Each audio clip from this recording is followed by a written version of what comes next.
प्रणाम। हम हैं रिंकू भारतीय, पहुंच गए बनी सिवान के सब्जी देखी मंडी में के हंगनिया छठ मैया के तैयारी हो चुकल बा। घर घर से लोग निकल चुकल बा।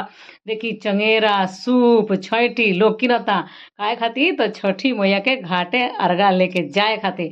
तो देखा तानी कितना सुंदर दृश्य बा, कलरफुल चंगेरा देखी छैटी बुझा गईल। तो पूरा धूमधाम से लोग तैयारी कर रहल बा, छठी मैया के आगमन हो रहल बा। आज वैसे भी खा नहा ह आज 5 तारीख से छठी मैया के कार्यक्रम चालू। छठी मैया के आवे के वेलकम करे के तैयारी हो चुकल बा। देखी फूल माला का बढ़िया के दुकान बा, बाप रे बाप। जेने जाई ओने इतना सुंदर मनमोहक दृश्य बा। देखा तनी केंगनी हमनी के छठी मैया के लोग तैयारी कर रहल बावे। आगे रुआ का और भी चीज दिखाएम।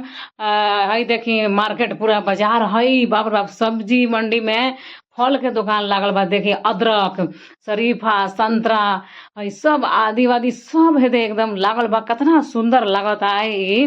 बाप रे कहाँ से इतना स्टॉक आइल बावे। मार्च एकदम मार्केट फुल बा। लोग फ्रंट कैमरा से वीडियो ना बना पावत रहनी। जय हो छठी मैया, जय हो। सब पर अपन महिमा